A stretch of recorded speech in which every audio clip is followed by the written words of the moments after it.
Hornbill weekend horn any campaign of vegan sibai tutunga weekend horn a iya dinga hile Manipur state a district neighbor gam nai pen ipu pate na pian her na gam Myanmar military coup tungtanga political crisis democracy apara military coup sipai tha na to nipi election lamkaya telte thai na laket pega tungtanga igam sunga dia misia mipil inei suno inei tom chikte la khat Dr. Negin Paukipgen, political scientist, executive director of Center for Southeast Asia Studies, Jindal School of International Studies, OP Jindal Global University, ama iholimpiadi wa he. On bill weekend on in campaign of vegan sabai tunia ya episode ay dingwa hi le tulai igamsung kailawa international news India at big taga Manipur to bordering states ipuwi pateo le ipian nakamo Burma 1st February in military junta democratic ruler kiparin military junta lutya here ka international break lines headlines na pinadenga yaitung tanga Burma situation current events bangyam update heading ina igamsung ating scholar le mimwan hoy Dr. Negin Paukipgen, assistant professor, OP Jindal Global University. Ama hile expert in international study here. Upau chison hong te sin cho ki pa tu kan se. Ke uga ke pa ma. Lam ka pau zo sin het he nam tai te pau lên het he am na hi lo le ai pau ka se ding. Mix let to ko lo sei te te se ai de na. 1st February ni chun 18 kilometers zo se le se kumpi sok ding in hi Burma and wrong headlines grab attention mi zo se attention drawing chichu military junta ahung lut kitain chi hil hit di mo agin chat ham a hi lo le a timing le a impact pi ham nei se pe thei mo pau Amasan kon Hornbill cable network le mang chu ka ke pa hit banga ko laita de wanui le se thu alodim chung sanga kolgam thu holim dinga phat nei pi je no chu ka ke pa in masan ke pa thu kan sin kolgam din mun hi thamkhat a history nya kan se te dilam 1948 January ha chu British khona kuna independence anamu we it's a muwa pana hi 2 February tarikhat ku ki bol he athum be chan nai time athum be chan na 1962 akhat ve min 1988 akhat ve min to 2021 he athum be chan nai 1962 achun record ki bodum ju ni khat bod chi na lang pi asu chi na man na anamlo non violent ti da largely peaceful ti da ne ai la 1988 ba chu mi sound to work the lots of wahin government release a bology la ke pole mi sound to work thi eti it is literature akona ke mo hi hi 88 democracy uprising hum jo apana hi kolgam vibe ho hin ka vibe udan hi adi tapon mi pi atam zona de tapoi ti phana hi multi party election the party democracy democratic transition body democracy ake vai pudi ham ale party kana ke vai pudam ti de sana election ka body hati ni hdum region 1990 common election and bolta benele to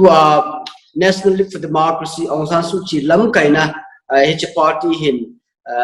zone nei tan hinla he cho chun ama ho akitip na bangin power transfer na bot povin kina chu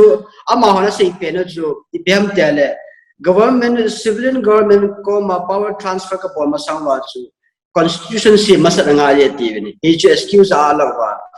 power transfer na bol we it's apana chu constitution hian anjiwa 2008 kuma chu he resolution sorry constitution chu referendum and bol wa cha chu formally approve and bol cha kuna chu chi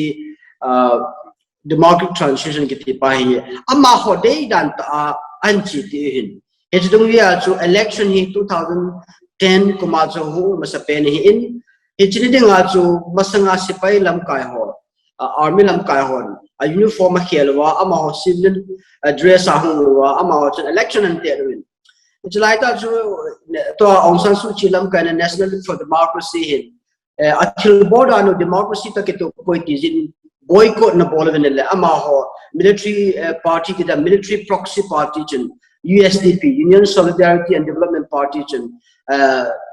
zona nei tan hi zung chen 2011 upon in 2015 chen via hin ko ka sei nom pen chi tiam tale hichi kolgama democracy hum nedinga hi hum masanga hi kum sombil kum gate 1962 to 2010 chani sipai vai purana me ya chu ong khel di pare amma hona vedawa ki khel na lo la ki ho ka thani na nai the di he ki a system pa hi constitution a an simba te bet sana chu democracy ko ma election ki voting la zakhat seat cheu chu competitive election mi dein bol ma sim lo hen so zakhat la so mi la chu election ki bolo sipo ho ama hon reserve ki bolo hen ya chu hichi systematically designed in favor of the military ki dani military ho ama ho ali dedin ahung de jing de sana chu hichi constitution ki sima hita ke na chu anchi pen hinla tu chunga military kun bolo na pen hi tampi chu amthonan aji pen ta chu amha no na pen hi election ki poll November tarik na election ki poll chu electoral fraud voting irregularities dan di lawa dan dik to lawa ala zub zoa election ki poll tampi ameti hi te kana ba military leader min online na saina chu 8.6 million voting irregularities ameti amahon report about it election commission union election commission in David David atin hinla union election commission chun akive di macha no ngo na pa hi it's baseless evidence ampo ya chu hi aki khot sante point tiule eja chu masanga chu military hi abula chu sipa ho hi jaw lo ya abula chu Union Solidarity and Development Party sipahon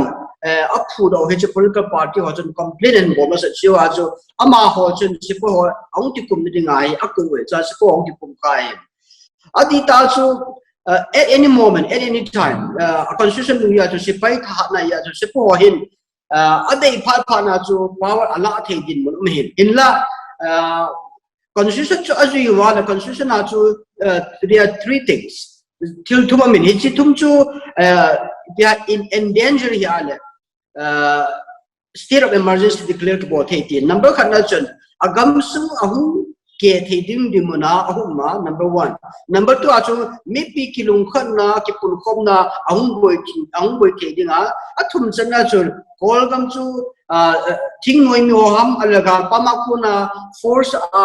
agam chu la pe ding ni na chu su waiting to it chang to me ahu male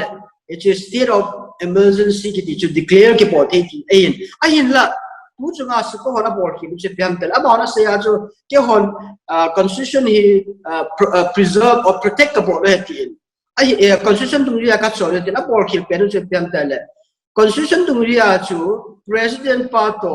sipai ho de civilian ho ki loi khom na security lama ki loi khom na lim pe chu National Defense and Security Council hi chu ki holding president pan recommendation aboarding or approval board coordinate aboarding icha chu NDSCN asai pe chu president pa apun do ni hi president pa phun do ni chu apun do di pa chu ama ta le wa chu hi je bo le dan di lo he ti chu ga se no min hinla yu ka se banga chu ni ta bang ki po military ki po hi kolgam ki vai pu du dia chu dani na phal lo he le sipai vai pu e kum som nga di an vai pu tan ama ho hin ade phal ama ho de dan na dani we a chu dat mori be se chi military coup tabanga sipai khat na Burma agreed kit mai hi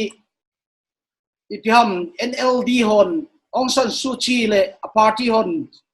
landslide victory and Nevin chitabang sheer timing na audacity hang santan bol ngam pau hi chitabang thiltung di hi head loss ai ma chaum lo dan ham pau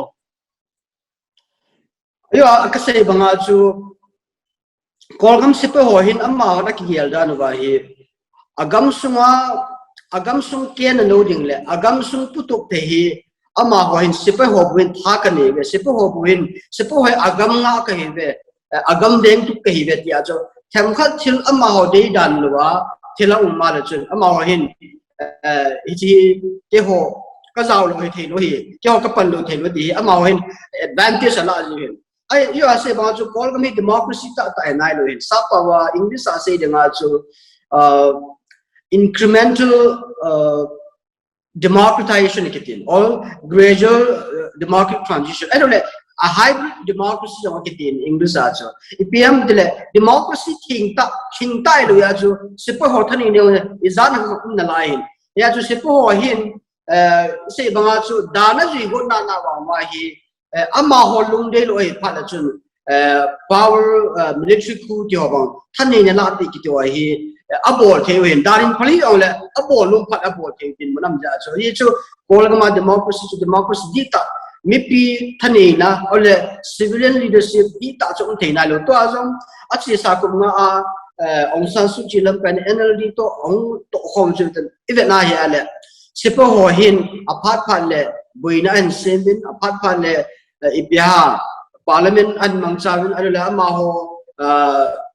military proxy party US EPN mangchang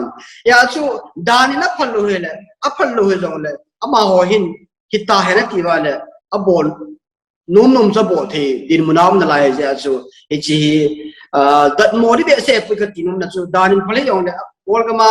kolgam history he ho kolgam dani ho de nga chu se po ho cha lo dani kidang be se lo ti dani chi military coup an puna kona state of emergency ahong hi chi impact hi itabang ham iti ahon pun do ham 1st February chu itabang Burma military junta chu niti step an la ham tu ai Aung San Suu Kyi ahi lole democratic leader ho din mun itabang ham nang het chana hi tathop tarikh ni officially state of emergency upon do masangwa chu President Win Myint to Aung San Suu Kyi the state councillor to ho he the prime minister din mun tabang hi in India parliamentary democracy ga se dinga chu amani to milam kai phat khat he anamat oi hin tu ni chan ge ha nai pu adi ta chu ni monday ni a chu ko na hi Aung San Suu Kyi chu ko maya dinga aman defend ki bol nga hi to ma hi chunga hi pingo na ne bam te ale sipai thani no hi pingo na ne bam te la dan gi no bin walkie talkies radio set ko gu ain sunga omin akit so inu foreign akon akit so eti illegal he ti wa chai it's a case I apa na wa it's zania monday ni achu court of produce ki bol hin la thani wipe on sepoin it's over zone ki to ai Wednesday ni le day after tomorrow jingla ko hiti Aung San Suu Kyi video conference akuna could appear about in court appearance in the say ba chu sipo hona ball pen chu dem te ale ama ho thani na power is so ball hin la tua ango na pen ho hi thil lin ta ai lo adi ta chu ngo na thil di lo gutila sipo banga thil di lo ball chu ball gam sungam ta lo in elaga sai nun na kha chu mi tam pin head nom ding head lo khat ka sai nom 2 July la 2021 July la len sipai jalam kai ong minong la hi ama dan ria chu retire ta ni retire ta in ahin la ama hin politics alung lu ni masa tu sei politics kalung mi pin de chat ngai chan politics kalung lu ne ti hin la mi pi hin ade lo hi 2015 election a jaw sipai hol le sipai lungzui party o ki de lo dan aki hetan 2021 o ki heta le amma hi itin yong le dan lungzui ya chu president hi no me ma he agam kolgama president pu no me hinla dan di lungzui ya chu election ni ya chu ma hi president hi thelo ding thu ka za da na ba le insider ti dam asum thu ka za da na hi who about masang chat wa chun se po in demand to mabol that achi Aung San Suu Kyi le NLD government comment number khatna parliament hi February tarikh khana chu convene ki body newly elected parliamentarians also he chu postpone bolovin number khatna number ni na election commission chu disband bolovin abolish botawin athum chan November 8 election chu sipai ho makai na investigation chen ti demand to me sipai ho na bolo in ila Aung San Suu Kyi NLD lam ka ho chun hi khatsa ana pompe lo pha wa chu se ba athu har ka het ki dari chawang hi ke ma koi ta ka het chen tri ole report ka modu je ai mi long lai sipai lam kai pa hin present president he no ma hin ai la hi chiong hi president hi ne ringa chu parliament a mi atam jon support na bor ngai e chu America banga chu direct electoral college le mi pin ki hangai pu parliament na representative on president hene chu parliament na majority hotel ten chu president kai ding he ya chu NLD Aung San Suu Kyi lam ka NLD ho chu hi chi sipai lam kai pa hi president ni di an dei lo na pom lo hen hi cho yung ki wom go men ya cho amma ni nga hi to hi athil bol hi kanung vet na hele mi dang na ha sei de pun e ho ki hunan ka sei jing la ka vet na hen amma hin dan di dung zu ya fair and transparent le election nu ya chu itin te ong le president hi thelo ni ya he to athil bol hi abol to ale so ama hot program lu ya plan lu ya chi ale kolgam hi ama na se kum khat zo le kum khat sum vai ko pu ri kum khat zo le election ka bol diu hi chuwa hat pen chu power transfer ka bol de ti sipo ke hasil ne la sipo ke hasil ne ta san ne pe se pun ai chu kum khat zo le election in bol lo le NLD le Aung San Suu Kyi chu anadam na abol election a zaw le chu kai ki tho de hin la tu aka kin modan hi chi Aung San Suu Kyi hi case an pan wa lamdang khana ama hi election te thilo ding an bol mai te chi 2010 election out na bol 2010 election out chu NLD ho kama na party lam ka ho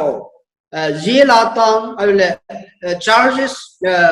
criminal charges ni ho aw mal ama ho chu nakka hala wale itabang party ho chu election te thilo ge ti ya NLD on ka party lam kai nu Aung San Suu Kyi ka ha sa win jon election te ta jing ni ti a party chu deration na ki bole tu chwa he ka be na he aung ki lo ti min sipai lam kai pa hin danan tha sem wa lam kai nu hi gam khana mo na an pe diu ama he election te thilwan koi wa hi chwa hi an bol ai ta chan bol tin NLD han boycott an bol wa le hi cha chu sipai ho hin ama ho masanga 2010 election bol wa chu NLD boycott bol ka se chu sipai ho chu hu ha ti sipai cho ha na le chu ang tam lo le chen tua sipai lam kai pa minong la hi president hi thei ding hi ya chu hi chi policy ong hi ham hi chi agenda ong ham hi kin mo om chi min ya chu la se banga chu tu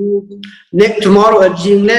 chi ko appearance ni til abana ipim chi dam chi ting le to atu lai ta ki phin hoi i chan hung chi sawa wa noi le si ni gam dang ki loi khoma di pian se wa i chan hung lung ham alo sipu hoi chana thal ho an hawa mi za nang ti ti ki se thi nai lo ya chu kum khat atit mo he ta sam be se chen ahung lun diam ti sei ti ngai to pa chu lunglut om le zen chi khan do ma sang chun kan do nom khat chu NLD a hi lo civil democratic leader ho chu itabang din muna jela ko ham house arrest ham Aung San Suu Kyi chu ama chu outside world to communicate theyam aban tele media appear role tele chi ama I face of democracy hi ja hi impact a hanai walding ji ki chao ham chung chang ne khat nei sei pe thiden dak ko Aung San Suu Kyi apan lehen Aung San Suu Kyi amat ni ko apan ako macha ta kyo thelo a lawyer pa te ong kyo thelo Aung San Suu Kyi le President Win Mini amani hi ani ko ajing ka mata amat win amani hi government ade apai mo pen min ye yonta amani to se mi pitam ta ngai no mi pitam ta en a leader wa lang pa wa gyal je wa chu ayo ana se banga ju sipo hin amma ho hi ai the jana mi pi to ki za man lo ding ai meu se bol amma hi tu le tu a jil men tu house arrest now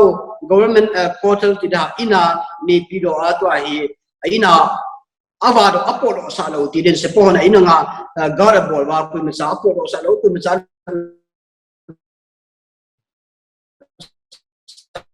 lo gamdam mi to akiza dilam kai ho a hi in skite tu lai to hi en lam kai se ta pun na head ding in news na vele civil disobedience movement bolvin enjoy hin civil servants ho I don't students I don't also ho line of doctors nurses and artists adang tang tam piang zau ta in tu aman ho hi atam zo wang hi alam kai lu bo atam zo wang hi house arrest ki bol thu hi ki bol hi in la achin sai man ka he put in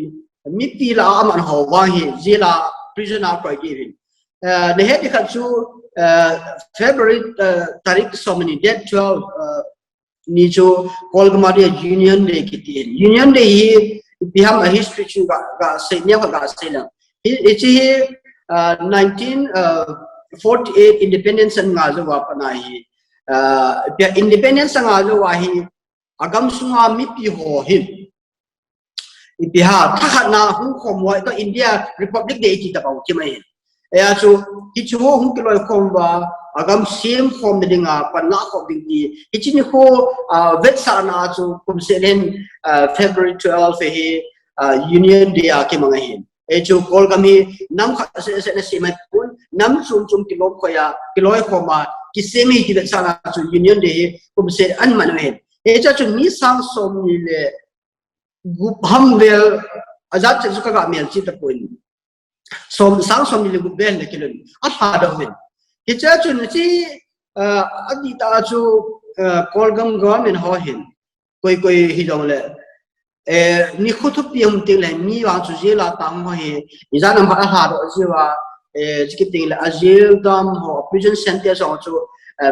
reduce asu nim pi ji in la tu chu nga hi min tampi in again mo hi mi sang som gu pel hung ki tha hi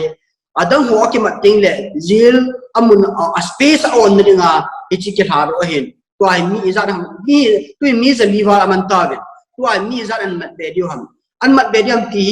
aket thelo ne hi jinam tele to protest hi ichan hung chi a sikiting le tu in internet jong shut down a por ta vin icha hi direct a protest or thil bol hi news environment in mudinga live I mean stream bol I am hin sing thei a sipo hin na to ni ai to hi protest ang chi lam singa le ke de sam lo ta hai lo le sipo hin ka gin mo da na ka gin sa da na hi bia thalan ha diu mi ong an tha na lai diu skiting le mi tampi hi kisel de hung zam ding mi tampi ong an mat diu em tia le India Manipur lung Thailand China hoi lam lamai mi tampi lo 1980 na mi tampi zam banga chu hung zam thing lai din mun hin in lai cho hi ahung so nai lo ya chu hit mount ki se the lo tu chanin hi CDM civil disobedience movement ho hi peaceful protest abol na live in abante le military ho zong hi tu chana mudan in hi they are very restrained to hold back na lai le kilometer at the most they are using bullet rubber bullet water cannon ho among win a hi wang ni internet blackout a hi je ni adin mun hi to hi a reality ki het heyam a hi lo le mun khen khara violence mi kam na nei pi do azong mi kap khau ti zong a ki za in cho ipiham update tu chunga hi chitama protester hon ichan nan disobedience, civil disobedience movement ichanan boltherium ipiham outcome ding khale zunga hung kinang to thode na kin chan am tu Sunday nia chu US, Britain, European Union ho ambassador ho embassy ho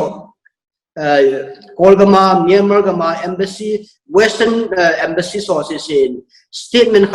how te nan sovin protest peaceful protester ho hi violent means suppress na bolo dio ajinam tila ama ho hin dan di lo ta alam ka ho akimat wa de lo ya chu ki phin na ne hin ya chu sipahon namphua him lathal namanwa mi thina chang ya nana to lo ti foreign government hon adi dia America to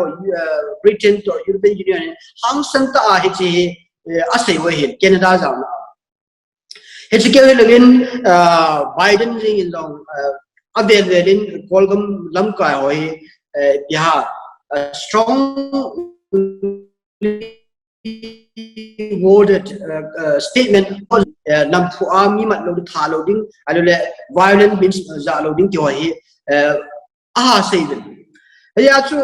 yo na sei ta in tu chana hi e muga mu the ding al chu na sei bangin rubber bullet hin water cannon mamavin ai la tu chi ting le masang je ma ni ko masang je ma chu ni di do a mi khat I chawang hi live mi loi khat loi in rubber bullet he ti lo jong min live bullet he bullet chang ta ta mi thal chang ta ta ti loi am ai yo le dang to lo sei da na chu chi alu changa thu sunga hi du ne hin hing de nga hi ki ta san lo in there is a very no chance of survival at the la tu chan ga hi ichan athi eti wang so ke zanai puin iga se mum pelu chu biam ta le zani chun mandle sipo hin slingshot e hon pidiram go peleti wan na we ti wan I choko mangu bin chikiting le piao rubber bullet ho among tu chana wang chu hang pia 1988 to 2007 acha lo ho to dinga wang chu him the third thin man no hi be se nai lo in la thilla hung ki pan tim tim chu piam ta le twin armored vehicle tanks if you tanks so yong pi lai duma hung lut ta in suppose ho yong a truck tampi mun amun pi duma an tha lut ta wen hichi iga de ngai chi 1988 na jong 2007 na jong mi tam ta chi lai chu hit ba hi an o me hi khale bola bol lo hin au so kha na chu an vet lal pa wai choi support tu hai atam lang pe ai riot police ho police ho ke mang na lai hin mi tha ta ding an ti ting wala kun sipo ho hi an man cha ding sipai la jong pya hang san ta ye pya mi ngai kun ne lu ya chat sipai group he kharam ke ve hi cho chan man cha dio chi protester ho hi an kap tiu hai alo yen lo di hom ti wa chu aki sei thi nai pu hong le there is a sign of that is coming. That's a very imminent in this power. So ahung a sign pa hi twin mu the am ta in la ichi an ta so dia man ta so di ma ma so it will take time na apart of that line. Excuse me. Aile upao tua hi ming online na military leader pa hi ito mga pressure anay dem ay lo le na chi Burma ti adi ay ito mga fight Myanmar citizen ti adi ito mga fight bedding din muna umham chi peaceful protest bo ay ito mga hung chai thedi ham to na say mga chu likelihood is bloodshed umding hi kilomin military junta history event lehin human rights na sa tayo na violate win about nila court martial umlawa encourage lo mi mat chin se hewin to hi protester hoi vet aile atam zo hi mi pina supportin to ka het nom khat chu military sunga zo mizo se hin chi a general power support ham ai lo le civil disobedience la ong za umam yam situation thil kha hin ma se te le tu lai tu achi sa ni ku phab sum chun zan le hin police on mi in achieving ni ho man jivit sun bang chom ni ha ma pon jana ni mi phale akot hong jivit tuin masang chun pe lo dan ti ole dana su ta po bit kot hong in mi private property wa do in zani a chuka tin yesterday government in penal code amenable win cha chu sipai say ai lo la government say amale kum ni chen ipiha keman thading zela thading tiang atha dan than seven in la he choi lung don de pun sipo he na de phat pa le ama ho de dung je dan tha asin wen tuin skiting le in sunga mi hol jin khalong chu report na pe lo le aung ki ma to la nang lo na ke ban tha de ti chan geu masanga sipo ho bai pu la ya dan ho an tha pu lu ke de in la chika sei masang chun sipo ho hi mi o sin support the board ham hi het ha sa hin an la tu chunga thil ki dang khat chu thil lam dang khat ti niam shan state mun phe mun ni tabanga hin police ho amma ho zong hichi CDM civil disobedience movement ahung zawben hichi khu de lo dan ki pinna ni ti news support na ko nakin mo hichi masanga na ko be lo en polgam ministry adinga chi atha thil tha a hi in isai non pen kha chu kol gawang hi miu sipai jo si o hin a sipai lam kai pa hi angai lu na ade koi ain la zat ni zat ma se khat na chun sipai vai poni aso de se pa na hi sipo hin athan nei now alo le mi sa sipai vai po jin mi government officers so de khat thi mo koi sa ju sipai lam pa than nei ya chu chi than nei na pa hi da lum lo aumin ahin la sipai sunga jong alam kai hon lo ka sahin ichi ipiha lam kai hilo ho anoya ho ichi regular soldiers ho mai mahin ima thani na nei be ke lo ne ya chu amma ho hin dei te hi zo le dei hanang dei zo le ade lo na pau chu bet sa ngam lo he ta se nu na pe chu kol ka ma hi nang nok thum lo dan le dan di lo thum lo na bol khila le pihak ayo ane se banga chu ku da chi a judicial process ung lo ya lo se po na ma na tha na ki chai ye de ama ho si pai so an dan khau ta ne hin ya chu e chi ho nge ki cha we ai lo wa le aba na kha chi pikin ham tia le se po hin a chi sa kum som ngal hin de wa en pu nai human rights violation tan pian bo ta je wa hi em tin sipai vai pu nahi ke na te hen lang le civil han than te hen lang le amma ho ke wa hi pu in aji acha te aso pu te chunga hi government ho hin ba civil government in action la dam prevention la dam government ke pu mi tha mo yo sipai chunga lu hai ni tam pe al chu hi cho hin prevention la di ti ki cha ja hi mi tam pi hin sipai a hi na ku na hi aspai na dal num lo tamen sei banga chu alam kai pa he chu ta angai lu mo wa adei mo pun a system pa chu achi ai cha ku na chu hu po the lo he ti ka se lo military junta ko na Burma te Myanmar civilian so hin na democratic election an nevin democracy to ichan an progress manam to hi itabanga an backlash di ham Myanmar hi international sanction itin mudi ham chi itama kho ham ako da ni nei sei pi thelen Sipon constitution and sema chu 2000 constitution chu discipline flourishing democracy koi magamani ki jakhan lo he che ama ho democracy lamdang de we discipline flourishing democracy quote unquote it just say no pena chen dile western liberal democracy to bang loading amma ho agamadi nga sipon kinoma sa khadinga agel pa chu discipline flourishing democracy sa we pichu basa khaka se num chi piam tale sipai vai pu ahung amasa niwin khanga chu 1962 upon 1980 na alam kai sipai alam kai niwin khanga chu pi bom tale Burmese way to socialism ative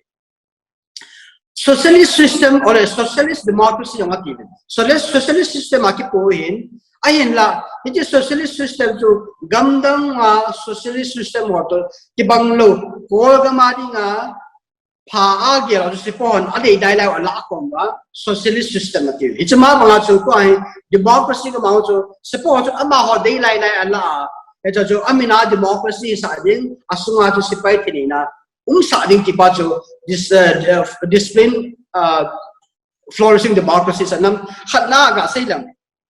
ga sai belam zakhatla so milanga chu national parliament union parliament on the in I know what states again in regions again hichwa parliament or legislature abona akihente le so milanga hi ya free and fair election or competitive election lela sepohon reserve support in number kana number ni na ko agam sunga security lampanga ministry apai mo pen thuma min home defense and border affairs icho hi ami bon sakya sepohon tu in seketeng le sipai titil army kelo police ong hi sepoho thani na yami aban kinacho NDSC yon kasita National Defense and Security Council it's emergency zero emergency phung ahum tele ama hin amding achu thani na ni chang mi member som na khamen som na khada chu mi go mi sipai ho hi mi nga hi civilian ni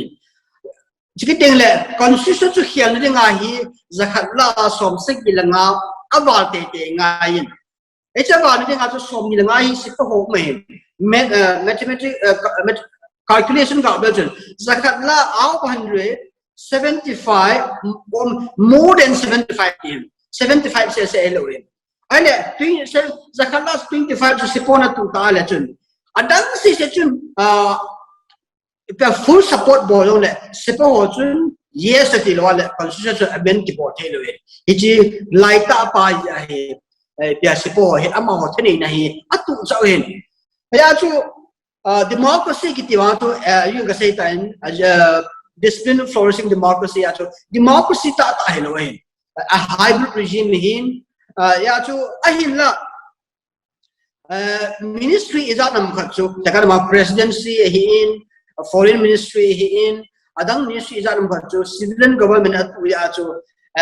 agam sunga intakaba internet ho jong ale free speech ki ho yong ai lo wale media lapanga ahum machalin economic investment or direct investment or na ong to mean sekiteng le mi pi in kum som nga hingde sipai bai punu ya anam chu ain dal habin banoi gamda ho to thamkhat ki bangin democracy chu akhui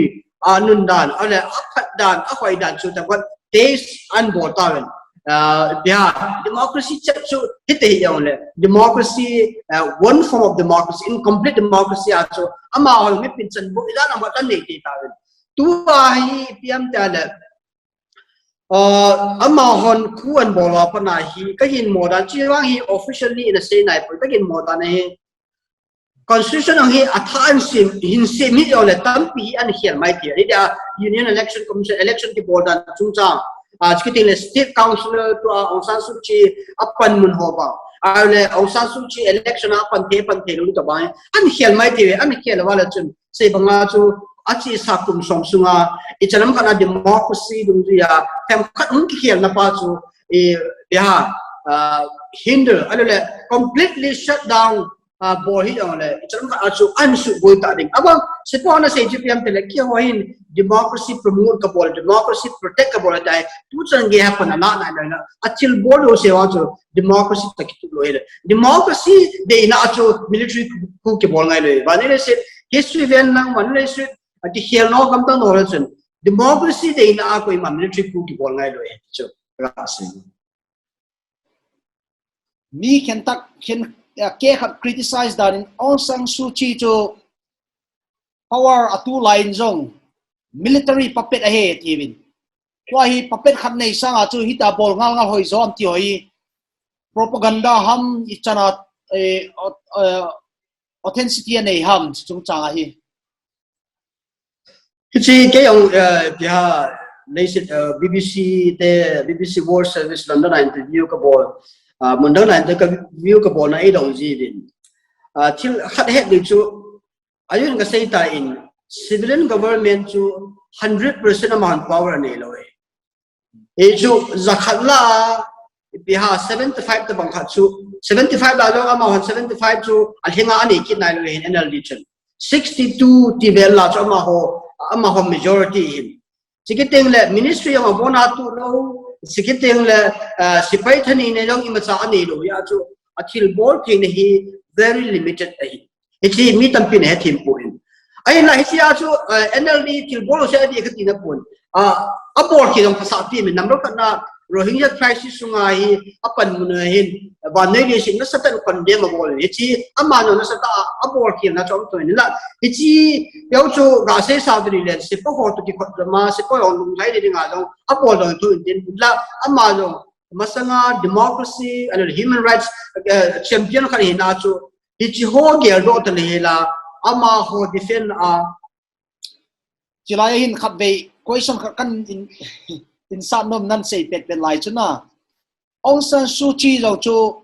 almost a decade na kum tampi under house arrest in human rights akon na sata Nobel Peace Prize on lain ama tho lai le sin hi chu banga pau kam cheng ke amin hi bang ki fight pia tu chu Rohingya state chung chang ai kam cheng khara ke lo na hi pi ham aji uma ma ding ai pi ha sa naum dem ama no ma aman lim sa lo ke lo ham a situation compel ham kum som la kum ngal hindi it's a move over a decade more than a decade na she was at the house arrest am la chu kum som wala hin som nga vel ti di ai la na thu do chin don put di leng number khat na masanga chu ma chu bia democratic icon alo civil rights movement leader opposition leader la hin opposition hi ti na chen ide ki sei te hin lang pia ai là ruling hang hi teng la chun hoi lai le e ho Manipur la India yang content so he bit na election and lai ham opposition am ting le government de ma ma ting le im he chom lo ti ta kha men ala ti chu excuse ta ka sei pun ti ma context ka sei la Aung San Suu Kyi hi kol ga min ne he a he lo tam pi de ka sei la 54 million population ta bang him hi chila hin alang pi 60 to 70% in Burman kiti zat khai zat li nei bel ma jo Aung San Suu Kyi hi sipai kol kama sipai put do Aung San chen wain ai na bana chu kol mi Burma Burman mi ai le kol kama atham pia atam zo hin to Rohingya crisis a hi Rohingya ho hi gamdang mi kol gam mi hi pui pi apo mo hi kol ho se put thing lang mi atam lo ei mi la jing ang tin se ang mi tam pi chi Rohingya ho hi gamdang mi hi Bangladesh so hi pai ama na sa ta po mang mi he a chu ama hi elected leader hi para chu a vote deng a ki ni na masanga chu human rights leader democratic icon hi tu a hi politician hi ta chu a real politician when you become a politician hi teng ale you look for power you are hungry for power ai chama ba cho Aung San Suu Kyi ipiha masangin ama din munja chu men tu a hi politician hi pa politician nga chu to pi pen chu election kai ki de di lo le election kai ki te de ya chu ama party base atam lo hi chi Rohingya chu changa hi gamdang ni ti apom le wa hi ama ho against a hi na atok ning lo hi ya chu ama vote bank akibe ki ale ama political career hi ko sa lo ti de na ala basang bang chun ya election state loading ai lo ale government a thani ne ko hi la loading ti han lang la chun tu a ase ho abol lo mai te ai la to ai ama din a khia ta ya chu adin mun a thu ase ama de lo pa chu thu chu mai ta en ama hin ama as a politician ni hin lu ya chu ama future career ama power to pia protect ale preserve abon num ja to atil bol ya abon ne so ai ti aso ama hi adi ekati ne ko in atil dan ka se mi tampi ina ma hi criticize abon condemn abon in adi lo na tampi men in la sei banga chu tua kol ga ma thil so hi Aung San Suu Kyi to NLD thu ai be se ta point mi pi atam lo hin sipai vai pu na hi kum som nga jing ni an chi pi bana hi chi sipai vai pu na hi dei lu ja ki pe ni Aung San Suu Kyi ngai lu a ngai na a supporter mi tam pi million tam pi nan te he le tu a hi Aung San Suu Kyi an dei lo ho do king thang mi tam pi ong to hi chi protest ya movement hong za chi sa se pem te it's no longer about one person, one political party. It's about democracy versus military junta. Yeah, so sipai vibe he kidding they start no za me pi Allah ga mi hung do leng ni chi Aung San Suu Kyi kim chanda ka sei put ama mi mo tam pi min la tua hi Aung San Suu Kyi le NLD hi pe de tin mi pi democracy de ho to sipai ho le ama nu to so no hi in la sei banga chu mi loi kha chun democracy di ta hilo le sepoi vai puna chu ahi pa lo di chati ta hi chi military ho amma ho support amma ho akona directly benefit board ho tai lo hi chi ase ding ka ta san ko ali chu democracy chu hi lo le achi sa kum som sunga kolgam open hong hi dan international community to ong ti khot job dan mi pi in ipya a democracy aga ani ki da hai na la chun adi da chu democracy de khat ni ang ai lu khat ni ala chun e chi sipai vai po hi to sat theina pom theina ale de sa theina hi ha sa ni ha san te katin illa yo se bang chun de ka na Arakan state Rakhine state mi tam pi cho lung hai lo I mean for example na election election Gamboiji in Ativin NLD and government or Union Election Commission chun ipya polling station is anam khanda polling achi sa povin mi 2 million ling di chele ni Kolgam pumpi Assam state hin Kachin state hin akayin hin state Rakhine kama hin icho hin million ni ling di hin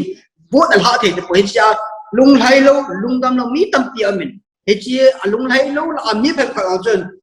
pia Aung San Suu Kyi vai pu sang min sipai vai pu hen ti yong chu a sei phek wa min la a hang pia majority a hang pia ga ve nga chu to ai Aung San Suu Kyi de lo zi ong pe set lo de va zi ong pe lo ai le NLD de lo zi de lo pai mi pi hin sipai vai pu na hum ki ti a hang pia atam do na de lo tai pa se chi Burma political drama tu lai ta play out hi a ho thing hlang mi ho adia ipi significance anayam a simple pena ki sele Manipur adinga international look east policy gateway to the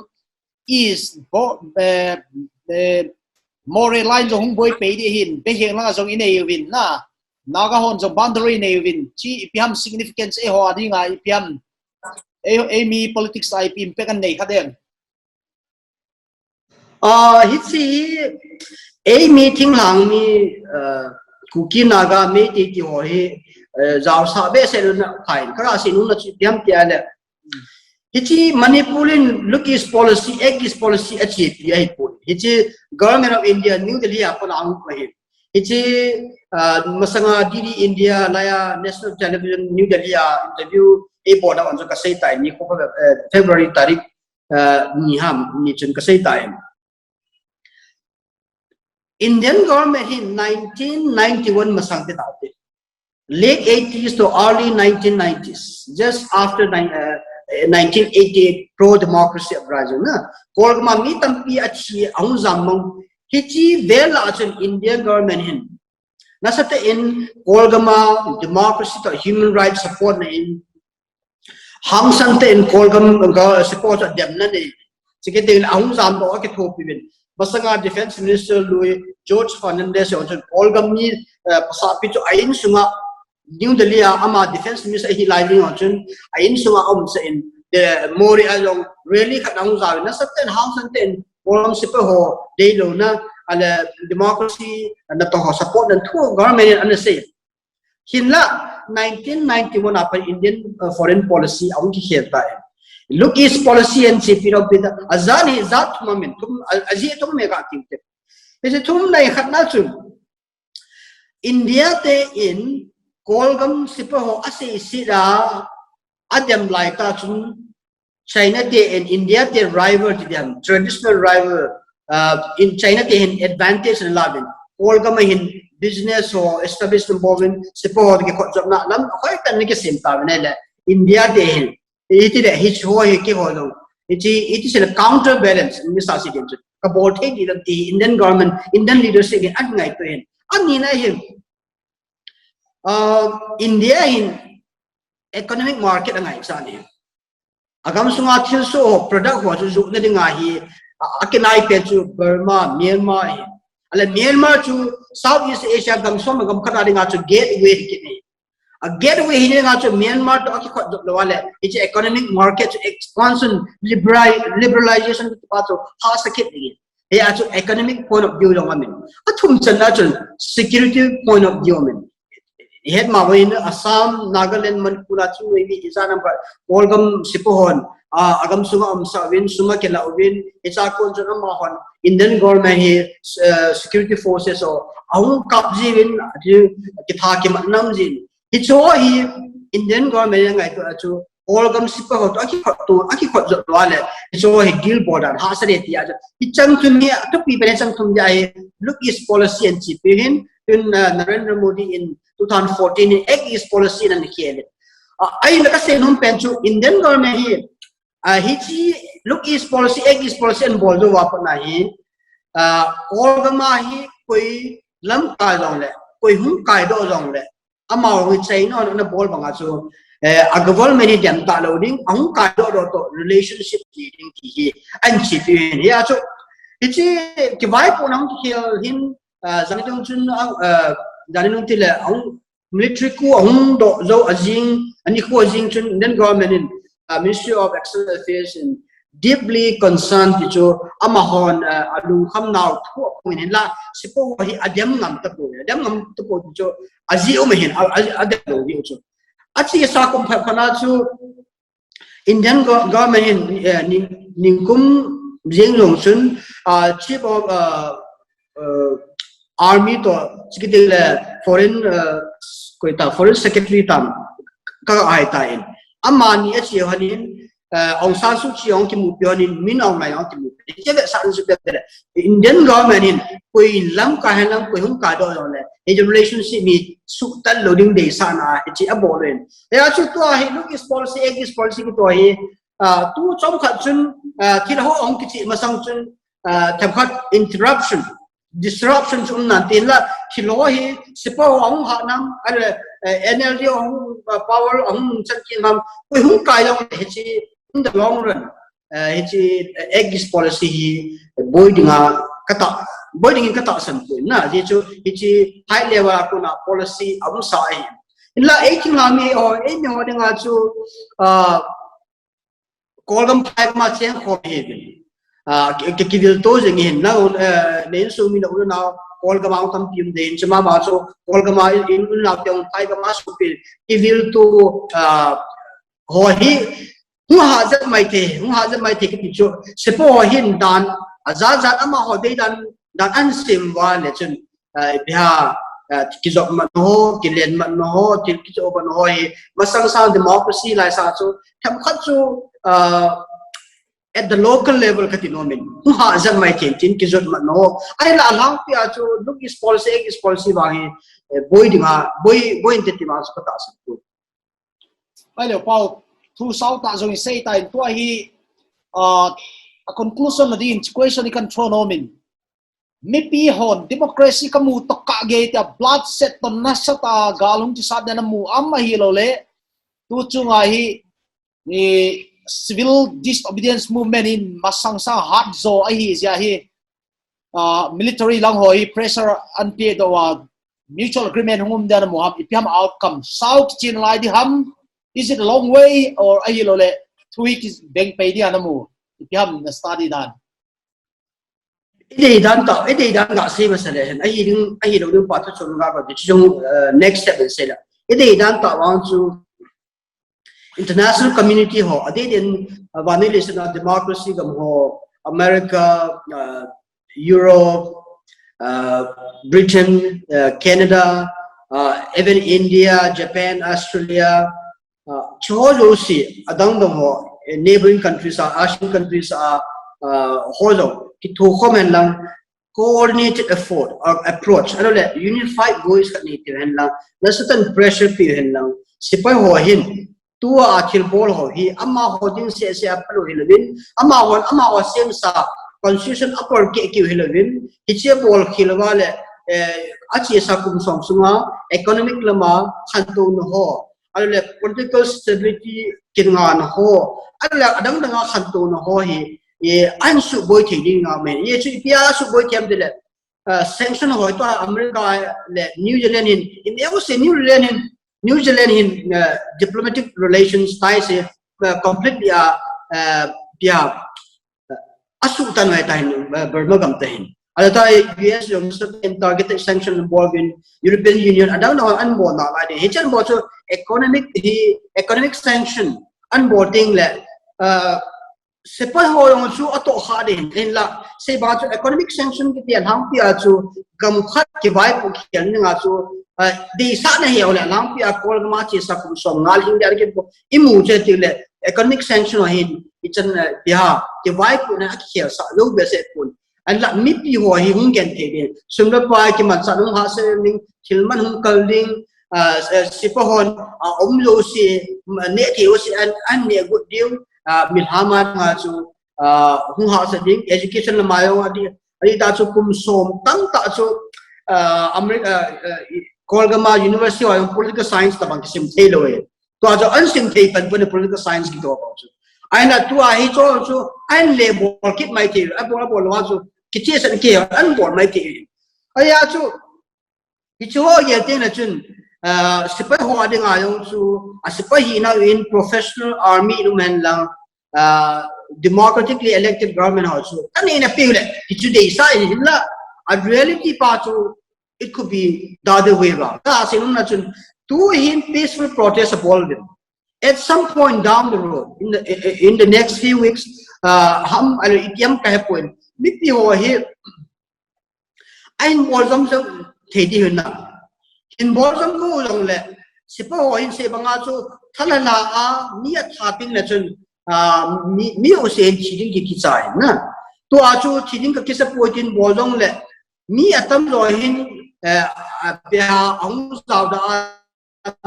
ni tham khat bo ong chia amao chu thing amin pong lo le de ka ma amao chin that hen lang ai le amao chu chin manen lang zealand ko te le adi ta hi movement hi hang san ta apa na pa cha dum le ole hi bia sipon ta tan ti ran chu hi suppress hong ki bo te hin hin lak se banga chu hi chan ge a chu ain bowling a sipo hin pan la di ham adi chu ban no in to ai bi tam pin dem na ni na chu mai adem na chu ai cha bo te te di ham di question mark in the line ala ni til ni kra se num la in line ma le kha ki mon ahead dinga chu ipem te UN dan no ya responsibility to protect R2P ki ti khanam ne je United Nations no ya til khanin hichi iti ke man ham te ala agam sunga hi a government athan ni hoi amik ti te hoi protect zo lo aben zo lo le hichi phala chun UN Security Council in thani na thupi na bola hichi UN Security Forces ho ham chun agam sunga chu lu na ama hon vai ho mi ole ipia thil ho chu ase be no linga pat na la ni thal lo chai ki we ai la hi chen ni nga chu UN Security Council resolution ngai put February tarik ni in China Russia in Britain in draft about Security Council statement to veto bolonin veto to block bolonin 5 members Britain Russia France China Russia United States ama hoin permanent members ama hoin khalina de lo wale resolution to passing ilo jengin veto power ni na wacha ya chu HR2P ang di mi pha pha na se hum thei de tin la China lang khana kolgam ho lang adin Malaysia China se pun Russia amani kitu ngin echitin Malaysia to R2P responsibility to protect ang hum thei lo de ani na khana chu coalition of the willing masanga Iraq gama President Bush hatlaya weapons of mass destruction atiwa America lam kaina government gabiza ram panin attackable galun ho chu ni la khanan asayin tin and la tu din muna hitan lom lama chu pan gala a hi mathal a thil ne ho mangcha a kol gam sunga garu digi kavel kamu pu in ya chu yun akipat na seta in kidei hi zong le gin mo umpa hi bang hi tile sepo hin ni izana han tha diu ham an mat diu ham itilen bol ham ti pa lo hi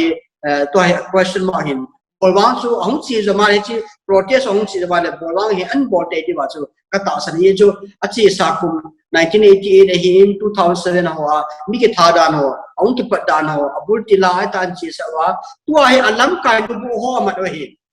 abana hi skiting le via civil department sum ma mo po pino an mat ki re him skiting le jinga Aung San Suu Kyi an via verdi hu ki po du ji ai cham khat hu ki ma mai din Aung San Suu Kyi chen an ha ro ham khat le ama chun mi pi to sei ki na ki zop man nan ni ti am khana din chun mi pi hoi cha ku na state tem an la mai tin chu ti lo wa Aung San Suu Kyi a hen mabanga masanga banga house and rest bol wa lam kai da wa jong amat wa ya le se banga chu sipo hin ti le an mo di ham ti le mi an ma wa ti le mi an ta di ham ti pa lo hi ki de hi yong le hu so te ding dinga ka gin mo tu le tu ka gin mo so se hi Pulai ta Army General pa chu a history pi hamama hi masanga military dictator military junta leader ho to inko kha ham pi hamama hi history kol gama sipai ki vai pu da ni koi hetung ka de chu piam tele ami chu tu pi be se ai ko tu da ba mi nong lang ki te pa ngi masanga mi het be se lo chu ta thim ma mi chu mi pu mi wala ka thema he the mi ho de lo hin la ki amma masanga analam ka lien pen alien pa chu senior general dance we ki tin dance we chen amma nung ju de amma nung do amma data amma policy amma agenda cpt ata asan mi chu atune ya chu ami chu thim mi pu mi wala thim ne bo thin ne punin la alam kai lui pa chun amma sipo dano sipo policy ho cpt ale amma nung ju te mi chu na amma he ata asan ya chu amma nu thleng ding ale amma nung ju ding amma bana vai puding se banga chu sipo ai amma hoi hu ya chu alam kai din pa ata asan san mi chu akitune ti chu ba asin to military coup ti ama individual prestige ama mai lang hun a pension ding hita kubu pat to power aha nom lo zia hita bol ai thei dem hi chi ke lao na mi tan pin ki mo kha che na you say aku bona pen ma chu kitilo kita ationg atilo den electoral fraud voting irregularity atiwachi as in point um kapita in election commission so high win parliament to postpone bol win election to investigation tha body sipo down tha body di NLD hona pompilo ja chu hichi dung thailo na chu gamsung boy di ngai tai gamsung boy the tai ki hichi excuse amanwa hichi military coup bol hin la kolgam to sim he ho ding a chu USA ba chu amma hin masanga pa na politics a lu no political ambition nei no president hin no ai la chu mi pi de ya hi itin jo na mai president kai thi lo din tu ai yon ka se ta in em an bol le wa amma hi NLD ho in abana election an te lo wale ama hi president hui theding din mana chu abol hin na ya chu chi that mori be se point ang pa chu thil chong hi in asunga adoi tu pa sipo mabana tu no le athane ne ding ti pai ama ho tu ben pen khat chen so a question to precise tai nei dong khnai pon ka hen na at se tampi to democracy ki chokki diham ai lo people hot mi pi hona give about dictator and by home den diham outcome di pitina muam saudam saulo ding mi pi ho hin dong le hen alhang pia chu ko iman chi kathi to ka panjong to ka pande di chu power hi aye chu amao hi dan di apangoi ya chu piha by ja chu halo di abol bol di tu a protest hi abol bol di ai na yo sinum pen chu sipon iten don bo nam chisunga chung tingam de hin hata mian thawa hata mian manwa la chu se banga chu mi pi chu tampi ang ti te la chu mi ho mi koi mi o se chu atisan phal ngam la thingama pang nan tin mi tampi chu chi ding nom lo ya chu ama ho chu phat la chun se po ho chun thani na an pura fully control an ne ke ka se bang hi chi a timing ma he pi ha sa in it could take weeks or perhaps it could take days na ya chin lakase bangai sipa ho hin their goal ama ho lung tu pa chu hi chi mi pi theni ne kum khat masanga nung pe lo li ti ma tua achieve in ya mi pi ho hin ichan gia pushan bolwa international community no thapi nan bolwa ipium tiam chi ong ki bok khop ting le ipium so ram ti pai in la ultimately kei ma mu da na hi sipo ho chun mi pi hi lam phua an su an thadiu ai lo ale ai ma diu chinam phua an ma sa de ti kei ma mu da ki pa le zeng, thank you so much Professor Dr. Negin Pau Kipgen OP Jindal Global International Center ako na nei hopi ze na chung ki pa thu kan sein ya inga ya pa in chipi nam pi te imi te thong na i thei thewa ki pa hoi ma mai ni dang cha le holim zel din khat be hun lem tang che na hun non pek the le rohingya te boy na to emi te adin ya dan mai na hun om thei diam chi khat be ke non dia ki pa hoi ma mai professor, thank you so much. On the cable network and campel to the holim na pa rin igam state gay boundary neighborhood te immediate neighbor te haks na le imi sa te thong na i thei tawa yai holim na pan banga na ngai dano banga isil khat theu YouTube lama enten opinion le na comments teo to suggestion le na ngai dan te on sharing kon ngen da hi tu ne din weekend on hei ta nei so ta hi